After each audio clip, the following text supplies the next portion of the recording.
Hello. तो मैं फिर से एक शानदार टॉपिक के ऊपर वीडियो लेकर के आ गया हूँ।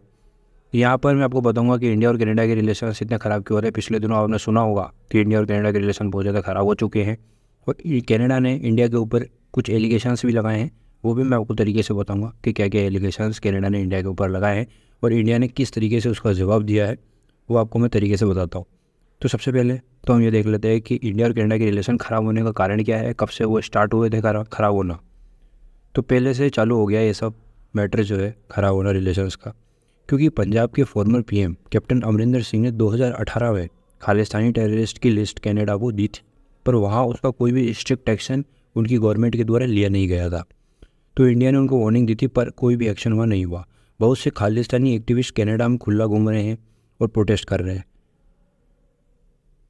अब अगर हम G20 समिट पे आए तो उस टाइम जब जस्टिन ट्रूडो इंडिया आए थे, तो ये एक फ़ोटो है जहाँ वो अपने बेटे के साथ अपने प्लेन से कनाडा से इंडिया आए।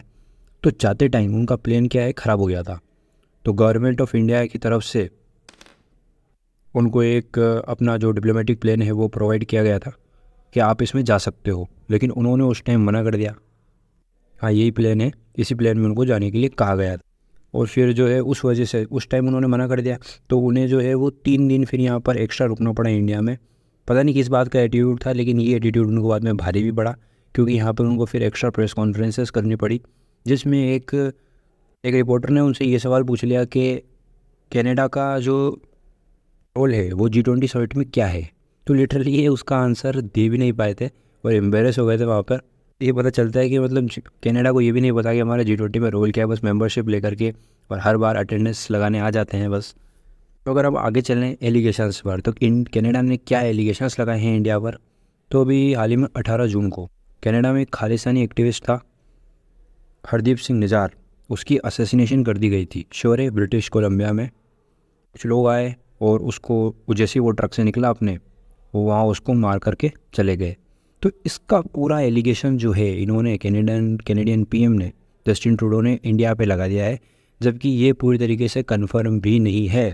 तो आप कन्फर्म हो नहीं और एलिगेशंस लगा दिया आपने वर्ल्ड स्टेज पे, वो भी इंडिया जैसी इतनी डिप्लोमेटिक पावरफुल कंट्री के ऊपर, कि विदेश मंत्री खुद कह रही है कि हमको अभी कन्फर्मेशन नहीं है। उसके बाद भी इन्होंने एलिगेशन लगाने में थोड़ा सा भी सोचा नहीं।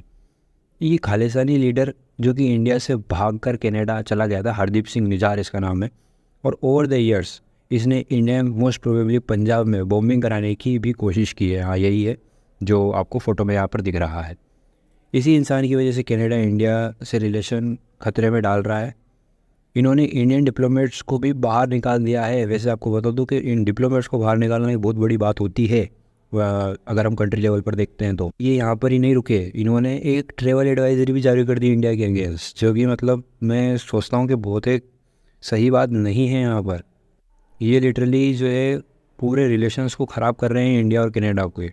और वो भी मैं आपको बताऊंगा कि इनके ऊपर प्रेशर किस चीज़ का है जो ये इतने रिलेशंस को यहाँ पर मुश्किलों में डाल रहे हैं। तो इसके अगेंस्ट में बोलूँगा अच्छा स्टेप लिया है इंडिया ने यहाँ पर, क्योंकि इंडिया ने भी जो है वो कनाडा के अगेंस्ट में ट्रैवल एडवाइजरी जारी कर दी है और वीज़ा को भी यहाँ पर रद्द कर दिया है। तो मतलब कैनेडियन सिटीजन्स अब इंडिया में नहीं आ सकते हैं। और इससे देखो नुकसान जो है इन द एंड कनाडा को ही होना है, क्योंकि जब अगर इंडियन स्टूडेंट्स वहाँ कनाडा में पढ़ने ही नहीं जाएंगे तो उससे बहुत बड़ा इफ़ेक्ट पड़ेगा कैनेडियन यूनिवर्सिटीज़ पर। क्योंकि देखो ये एक लिस्ट मैं आपके सामने बता रहा हूँ जहाँ पर इतने इतने स्टूडेंट्स इस कंट्री में जाते हैं। तो देख लीजिए, नंबर 1 स्पॉट पर कनाडा ही है अभी भी। तो मतलब बहुत ज़्यादा लोग जो है वहाँ पर पढ़ने के लिए जाते हैं। 3,20,000 लोग यहाँ पर पढ़ने जाते हैं और डायरेक्ट $6 बिलियन डायरेक्ट मतलब फीस के रूप में ही जो है कैनेडियन इकोनॉमी में ये डाल देते हैं। तो बाकी का बाहर का खर्चा तो अलग है। तो ले दे करके ये मान लो अब $8 से $7 बिलियन का खर्चा वहाँ पर सिर्फ इंडियन उनको दे रहे हैं कैनेडियन यूनिवर्सिटीज़ को और गवर्नमेंट। फीस आपको पता ही है वहाँ पर 1-2 करोड़ रहती है यूएस और कनाडा में। इस वजह से इतना सारा अमाउंट इंडियन इकोनॉमी से उठ करके डायरेक्टली कैनेडियन इकोनॉमी में पंप हो जाता है। इसका फ़ायदा कैनेडियन स्टूडेंट्स को ये मिलता है कि वहाँ पर उनको फ़ीस कम देनी पड़ती है, उनको स्कॉलरशिप मिल जाती है। और क्योंकि इंडियन इतनी फ़ीस दे रहे हैं तो कैनेडियन को कम फ़ीस पे करनी पड़ती है। वहाँ के प्रोफेसर्स की सैलरी, इंफ्रास्ट्रक्चर सब पर बहुत बड़ा इफेक्ट होगा अगर इंडियन स्टूडेंट्स वहाँ पर ना जाए तो। अगेन तो ये सब हो रहा है जस्टिन ट्रूडो की वजह से ना, क्योंकि वो अपना पॉलिटिकल फ़ायदा यहाँ देख रहे हैं। मैं आपको बताता हूँ कि क्यों उनके ऊपर प्रेशर है। वो सपोर्ट कर रही है, जो इनकी पार्टी है, पॉलिटिकल पार्टी, इनको सपोर्ट कर रही है एनडीपी, नेशनल डेमोक्रेटिक पार्टी। और उसका लीडर आज के टाइम पे एक खालिस्तानी एक्टिविस्ट है जो कि इंडिया में मोस्ट वांटेड है, उसने बॉम्बिंग भी कराई है, जगमीत सिंह। ठीक है। और इसने भी कई बार प्रो खालिस्तानी स्टेटमेंट्स दिए हैं और कई बार ये बॉम्बिंग की साजिशों में भी पकड़ा गया है। तो जस्टिन ट्रूडो के ऊपर इसका प्रेशर है, जिस वजह से ये ऐसे स्टेप उठा रहे हैं।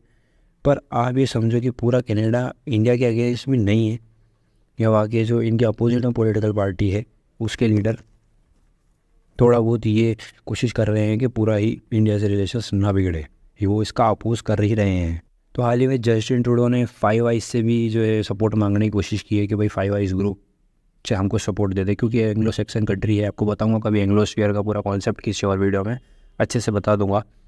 फाइव आइज जो है उसका इन्होंने सपोर्ट मांगा है, पर उन कंट्रीज़ ने भी कहा है कि ये सिर्फ एलिगेशंस हैं, जांच पड़ताल होनी चाहिए। उन्होंने डायरेक्ट इंडिया का अपोजिशन यह नहीं किया है, डायरेक्ट इंडिया को गलत नहीं ठहराया। उनको भी पता है कि कितनी जियोपॉलिटिकल इंपॉर्टेंस आज के टाइम पर इंडिया की है। एंग्लोस्फीयर के बारे में मैं बता दूंगा बाद में कभी। अभी के लिए तो बस इतना ही है। आगे अगर कोई डेवलपमेंट होती है तो मैं और वीडियो इस टॉपिक पर बना दूंगा। तब तक के लिए वेरी गुड बाय।